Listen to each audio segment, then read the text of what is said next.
Assalamualaikum warahmatullahi wabarakatuh. Saya Alif Tanur Fadilah dengan NIM 20081081012 dari kelas 3A Pendidikan Islam Anak Usia Dini IAIN Syekh Nurjati Cirebon dalam mata kuliah Kurikulum Anak Usia Dini dengan dosen pengampu Ibu Syifauz Zakiyah MPD. Nah, di sini saya akan menjelaskan sedikit materi tentang pengembangan kurikulum sesuai perkembangan anak. Next, kita langsung ke materi ya.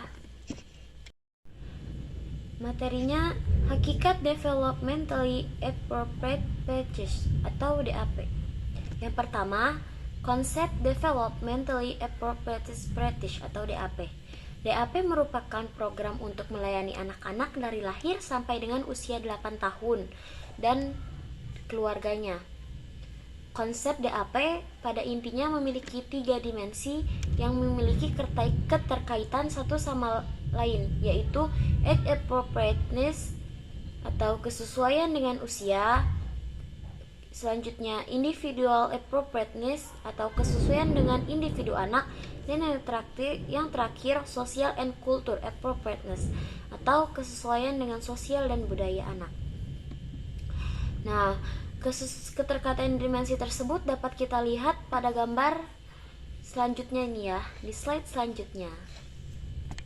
Nah, di sini terdapat gambar ketiga dimensi yang saling berkaitan. Di sini berkaitan sesuai perkembangan anak. Itu berdasarkan pengetahuan tentang tipikal perkembangan anak.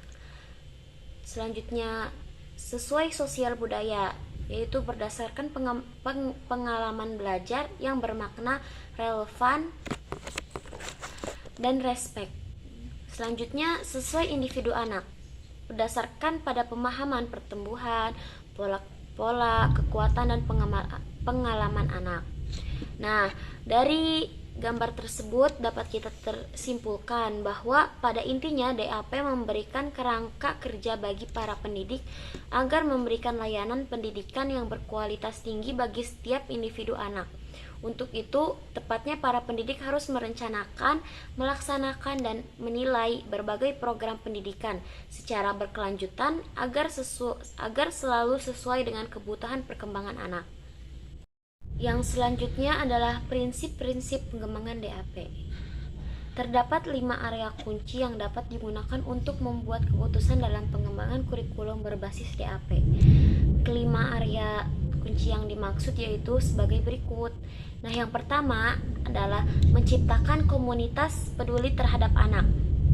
Maksud dari menciptakan komunitas peduli terhadap anak adalah program berbasis DAP ini mendorong agar pendidik dalam berbagai program anak usia dini menciptakan lingkungan yang berpusat kepada anak.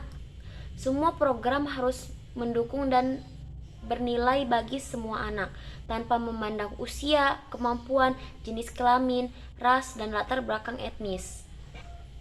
Yang selanjutnya, mengajar untuk memperkaya perkembangan dan belajar anak.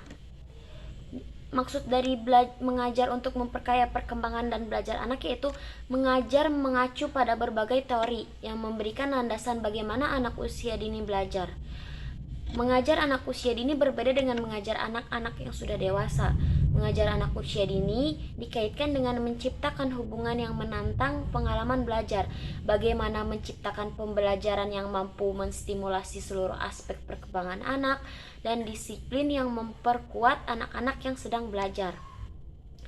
Yang selanjutnya adalah merancang kurikulum untuk mencapai tujuan penting.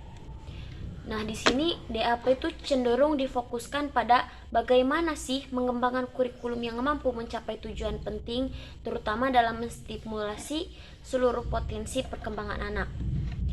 Kurikulum sendiri didasari pada tujuan yang ditetapkan untuk anak-anak belajar yang dapat mengartikulasikan bagaimana sih belajar yang potensial untuk perkembangan fisik, bahasa, kognisi, dan pengalaman sosial emosional yang diperlukan oleh anak. Untuk itu, Pentingnya pengembangan kurikulum berbasis pada hasil penelitian tentang pentingnya tujuan pembelajaran yang memprediksi prestasi dalam membangun konsep dan keterampilan serta strategi pembelajaran yang telah terbukti efektif. Apapun proses yang dilalui dalam memilih, mengembangkan, atau merencanakan kurikulum untuk menjadi efektif, maka harus dilaksanakan dengan memperhatikan perbedaan individu dan variasi budaya di antara anak-anak tersebut. Selanjutnya adalah menilai perkembangan dan belajar anak. Nah, untuk menilai perkembangan dan bagaimana anak usia dini belajar, pengamatan merupakan elemen kunci.